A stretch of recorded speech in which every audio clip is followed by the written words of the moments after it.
Hello, my name is Richard Goyette, and this is the second video in a two-part series on the topic of the nature of reality. We're going to begin by talking about the virtual reality that we call life. Assuming my description of reality is true, and that of most quantum physicists, or many of them, what would be the meaning and purpose of it all? Why would we permit this world of our own creation to be filled with so much human misery and evil? The answer to these questions might surprise you. Here are a couple of illustrations that I think will help. They're based on the notion that the world we live in is not actually real, does not actually exist, but is more like a computer simulation instead. Because it is not real and only a simulation, we cannot be hurt by it. However, we can still learn from it. For example, airline pilots train in computerized flight simulators before being allowed to fly solo in an actual aircraft. The reason for this is obvious. If you crash the plane in a simulator, you walk out alive. Flight simulators create an artificial environment that seems so real that the trainee can for a time forget that the experience is not real. The same kind of learning takes place in a simulator as would occur in an actual airplane, but without the danger. Now, there's one major problem with this type of training, however. Because the trainee knows he's in a simulator, he might be tempted to bend the rules and engage in unsafe practices, knowing that if he makes a mistake, he'll still be able to exit the simulator unscathed, so that it would affect his behavior. He might behave differently in a simulator than he would in a real-life situation. So a better way to conduct the training exercise, if it were possible, would be to erase the trainee's memory of his existence prior to entering the simulator and convince him that he is actually in a real airplane. That is exactly why, when we are born into this simulated world, our memories have been erased, and we don't remember our prior existence in heaven, and don't remember who we really are. If one is going to use a simulated world for a training exercise, then it must seem real to the learner. I don't know about you, but this world seems pretty real to me. And the threat of death is also very real. Sin and evil in this world seem very real to me as well. And their influence on my attitudes and behavior are also very real. This simulated world, or simulated reality that we live in, works the same as an actual world because we think it is real. The learning potential is only maximized if the deception is convincing. Haven't you often wondered why God does not communicate with us in clear and unmistakable ways and demonstrate to us beyond any reasonable doubt that He exists and that heaven awaits all of us when we die? Well, now you know why. If He did this, He would destroy the illusion and diminish the effectiveness of the simulated training exercise that we call life. I take comfort in knowing that God has placed me in an earthly environment that is only a simulation, and for that reason it is completely safe. My real home is in heaven, and during my training exercise here on earth, God is with me. He is always by my side. The worst thing that can happen to me is that I crash the plane. That is, if I die physically. At that point, I would wake up from the illusion, having exited the simulator, and prepare to try again, perhaps.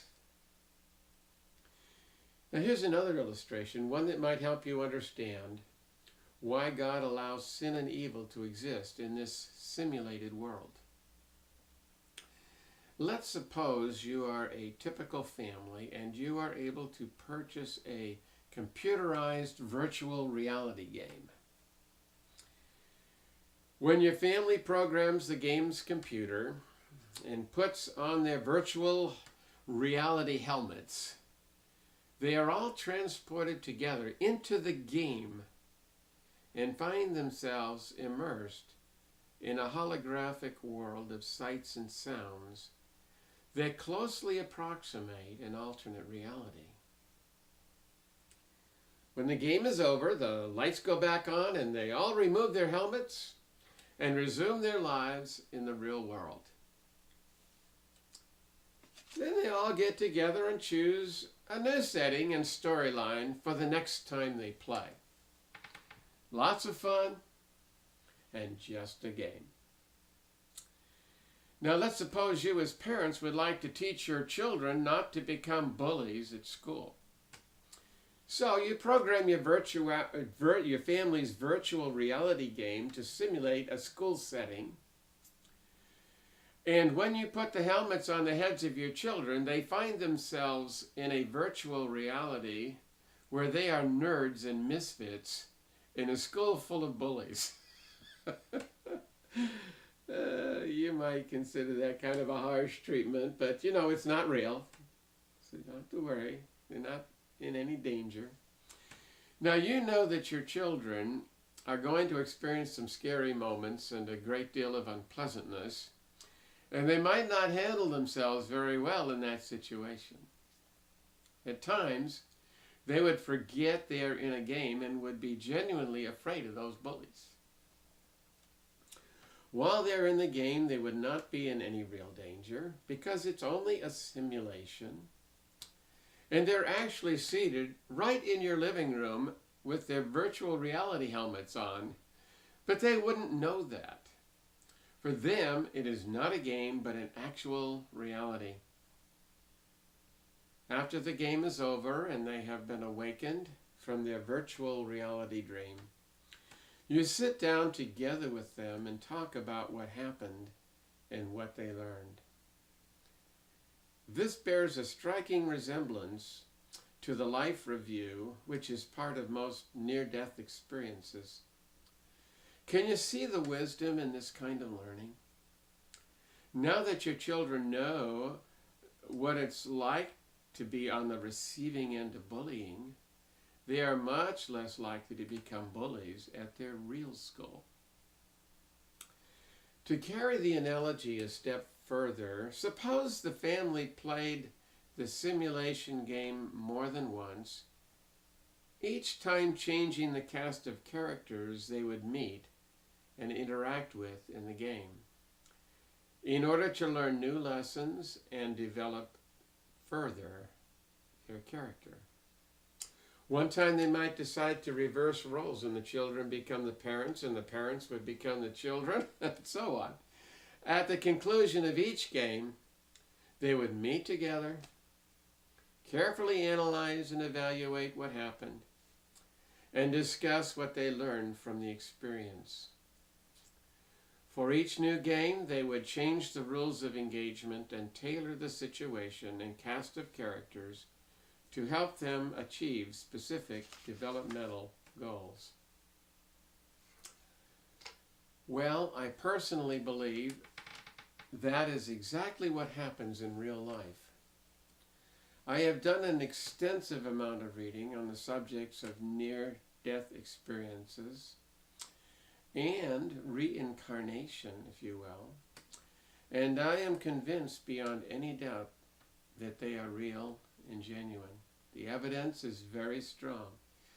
It is not within the scope of this book or this series of videos to make the case for reincarnation.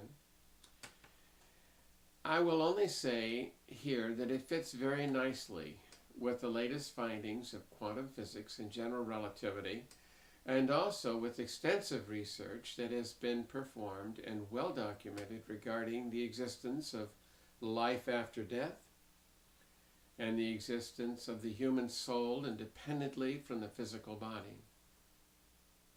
Most people who refuse to believe in NDEs or out-of-body experiences or past life or between lives, hypnotic regression, children's memories of past lives, communications from the dead through mediums and clairvoyance and the like, have not read very extensively on those subjects. Most skeptics dismiss these concepts for one of three reasons. They've been told by their religious leaders that these ideas are in conflict with the teachings of the Bible, or they are hardcore atheists and skeptics, or they simply have not done their homework and carefully and thoroughly read up on the subject. Now you can ignore, if you like, everything that I say about reincarnation or NDEs. They don't change one bit my theology. And conversely, they do not conflict in any way with what the Bible teaches. Okay?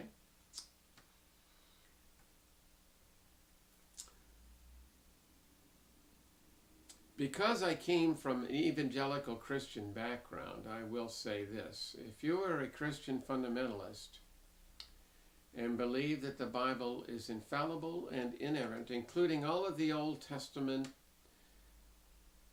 then some of these teachings will definitely conflict with the Bible and as you understand it.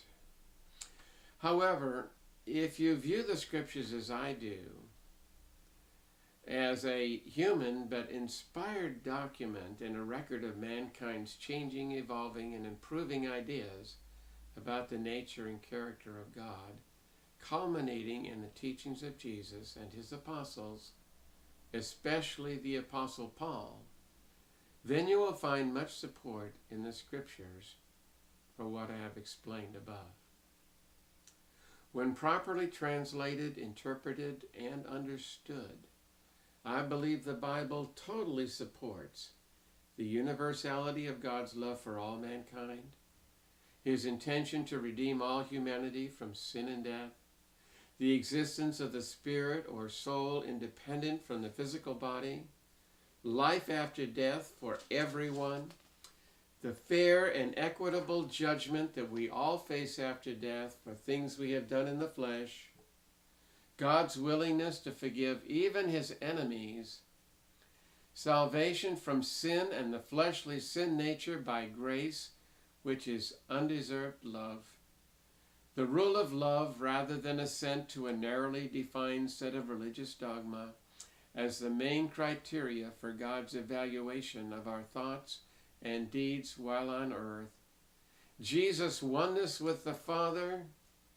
and our oneness with Jesus Christ and the Father, Christ living in us and we living in him, our current existence in heaven, i.e., seated with Christ in the heavenly places, the Spirit of God dwelling in us and empowering us to live godly lives and perform miracles of love and healing and much, much more.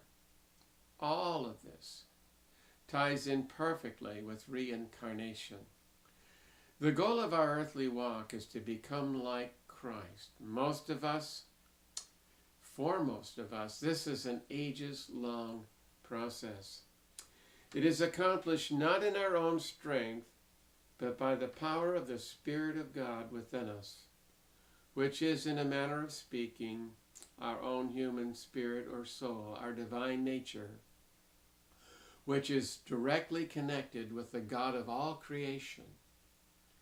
Everything I have read in the literature describing life after death, reincarnation, and the nature of God supports the view that the single word that most accurately describes the nature of God is love. Love is literally what makes not only this world go round, but all other worlds as well, including all of the unseen heavenly places. Thanks for listening.